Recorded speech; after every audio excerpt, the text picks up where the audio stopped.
छात्राओं, आज हम कक्षा 9वीं के सामाजिक विज्ञान विषय में यूरोप में समाजवाद एवं रूसी क्रांति के बारे में आपको अध्ययन करवाने वाले हैं। और इससे पहले हमने फ्रांसीसी क्रांति के बारे में अध्ययन करवाए थे। इसमें यूरोप में समाजवाद का आना किस प्रकार से हुआ और समाजवाद के लिए किस किस ने समर्थन किया, इसके बारे में अध्ययन करवाएंगे। और आने वाले वीडियो में हम रूसी क्रांति के बारे में आपको विस्तार से अध्ययन करवाएंगे। इसलिए आप लगातार वीडियो को प्राप्त करने के लिए इस चैनल को सब्सक्राइब कीजिए। देखिए, अपने रूस की क्रांति और यूरोप में समाजवाद का आना किस प्रकार हुआ है।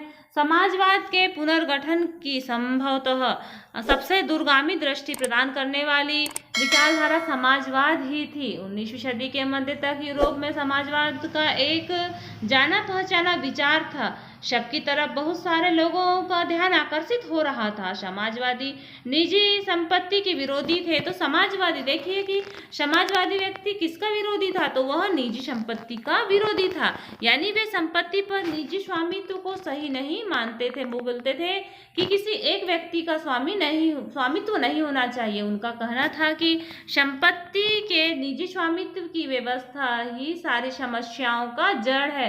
तो ये समाजवादियों की मान्यता थी। वे ऐसा क्यों मानते थे?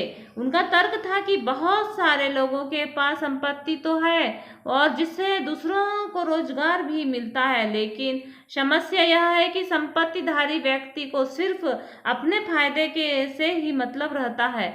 वह उनके बारे में नहीं सोचता जो उनकी संपत्ति का उत्पादनशीलता बनाए रखता है। मतलब मजदूर वर्ग के बारे में नहीं सोचता। जिसके पास संपत्ति है वो अपने ही बारे में सोचता है, मजदूर वर्ग के बारे में नहीं सोचता है। इसीलिए अगर संपत्ति पर किसी एक व्यक्ति के बजाय पूरे समाज का नियंत्रण हो तो साझा सामाजिक हितों पर ज्यादा अधिक तरह से ध्यान दिया जाएगा। समाजवादी इस तरह का बदलाव चाहते थे, इसीलिए उन्होंने बड़े पैमाने पर अभियान चलाया। तो समाजवादियों का मेन उद्देश्य था कि निजी व्यक्ति किसी एक के पास में संपत्ति न रह करके संपत्ति सार्वजनिक रहे। सार्वजनिक होगी तो सभी का हित होगा। कोई समाज संपत्ति के बिना कैसे चल सकता है? समाजवादी समाज का आधार क्या होगा? देखिए, समाजवादियों के पास भविष्य की एक बिल्कुल भिन्न दृष्टि थी। कुछ समाजवादियों को कोऑपरेटिव यानी कि जो कुछ समाजवादी थे, समाजवादियों को कोऑपरेटिव यानी कि सामूहिक उद्यम के विचार में दिलचस्पी थी। इंग्लैंड के जाने माने उद्योगपति रॉबर्ट ओवेन ने 1771 से 1858 में एक समुदाय की स्थापना की। वह कौन सा समुदाय था? तो वह समुदाय था इंडियन अमेरिका का जो समुदाय था, एक नया समन्वय एक समुदाय की स्थापना की थी। कुछ समाजवादी मानते थे कि केवल व्यक्तिगत पहलकदमी से बहुत बड़े सामूहिक खेती नहीं बनाया जा सकता। वह चाहते थे कि सरकार अपनी तरफ से सामूहिक खेती को बढ़ावा देवे। तो कैसी खेती को? जो सामूहिक खेती है उसको बढ़ावा दे। उदाहरण के लिए देखिए कि फ्रांस में लुई ब्लांक चाहते थे। तो 1813 से 1882 के समय की बात है। सरकार पूंजीवादी उद्यमों की जगह सामूहिक उद्यमों को बढ़ावा दे। सरकार किसको बढ़ावा दे? पूंजीवाद के स्थान पर समूह बना करके जो उद्योग चलाते हैं उनको बढ़ावा दे। किसी एक व्यक्ति विशेष को पूंजीपति न बनाए।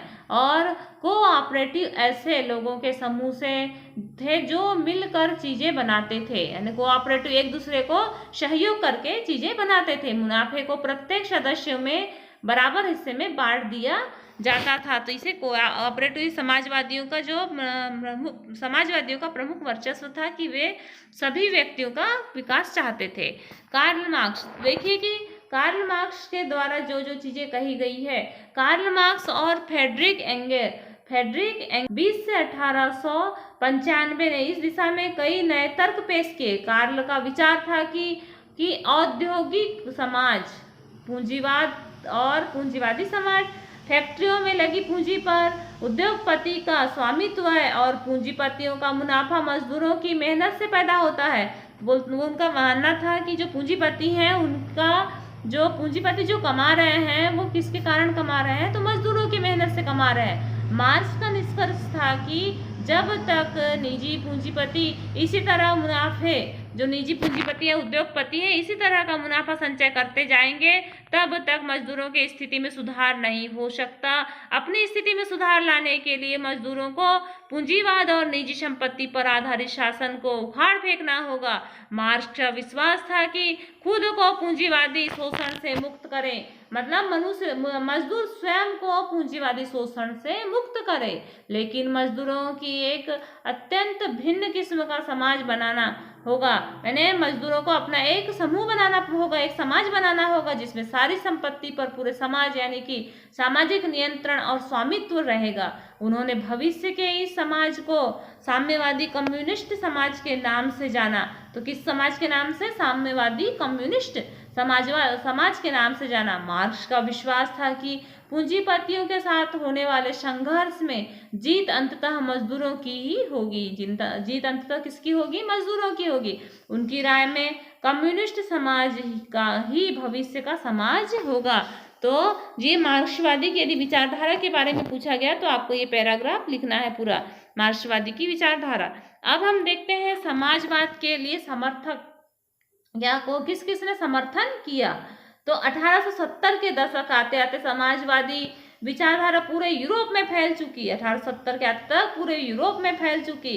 अपने प्रयासों में समन्वय लाने के लिए समाजवादियों ने द्वितीय इंटरनेशनल के नाम से एक अंतर्राष्ट्रीय संस्था की स्थापना की। तो समाजवादियों के द्वारा स्थापित संस्था का नाम क्या है? तो द्वितीय इंटरनेशनल अंतर्राष्ट्रीय संस्था। इंग्लैंड और जर्मनी के मजदूरों ने अपनी जीवन और कार्य स्थिति में सुधार लाने के लिए संगठन बनाना शुरू कर दिया। संकट के समय अपने सदस्यों को मदद पहुंचाने के लिए इन संगठनों में कोष स्थापित किए और काम के घंटों में कमी। तो काम यानी क्या मुख्य उद्देश्य था समाजवादियों का? कि काम के घंटे में कमी, मताधिकार के लिए आवाज उठाना शुरू कर दिया। और जर्मनी में सोशल डेमोक्रेटिक पार्टी SPD के साथ इन संगठनों ने काफी गहरे रिश्ते थे और संसदीय चुनाव में पार्टी की मदद भी करते थे। 1905 तक ब्रिटेन के समाजवादियों और ट्रेड यूनियन आंदोलनकारियों ने लेबर पार्टी की स्थापना की। तो लेबर पार्टी की स्थापना कब हुई? देखिए 1905 तक ब्रिटेन के समाजवादियों और ट्रेड यूनियन आंदोलनकारियों ने लेबर पार्टी की स्थापना की। तो कब हुई है? 1905 में हुई है।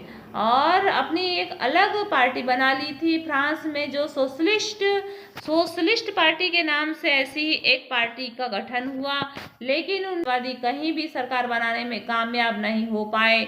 संसदीय राजनीति में उनके प्रतिनिधि बड़ी संख्या में जीतते रहे। उन्होंने कानून बनाने में भी अहम भूमिका निभाई, मगर सरकारों में रूढ़िवादी, उदारवादी और रेडिकल का दबाव बना ही रहा। मतलब जो ये रूढ़िवादी, उदारवादी और रेडिकल है, इनका दबाव बना रहा। समाजवादियों की सरकार नहीं बनी। इस प्रकार से समाजवादियों के समर्थक तो जर्मनी और फ्रांस की सोशलिस्ट पार्टी भी समर्थक थी और ब्रिटेन के भी समर्थक थे और जर्मनी के भी समर्थक। देखिए समाजवादियों की एक अंतर्राष्ट्रीय संस्था का नाम क्या था? तो द्वितीय इंटरनेशनल। और लेबर पार्टी की स्थापना कब हुई? 1905 में। किसके द्वारा?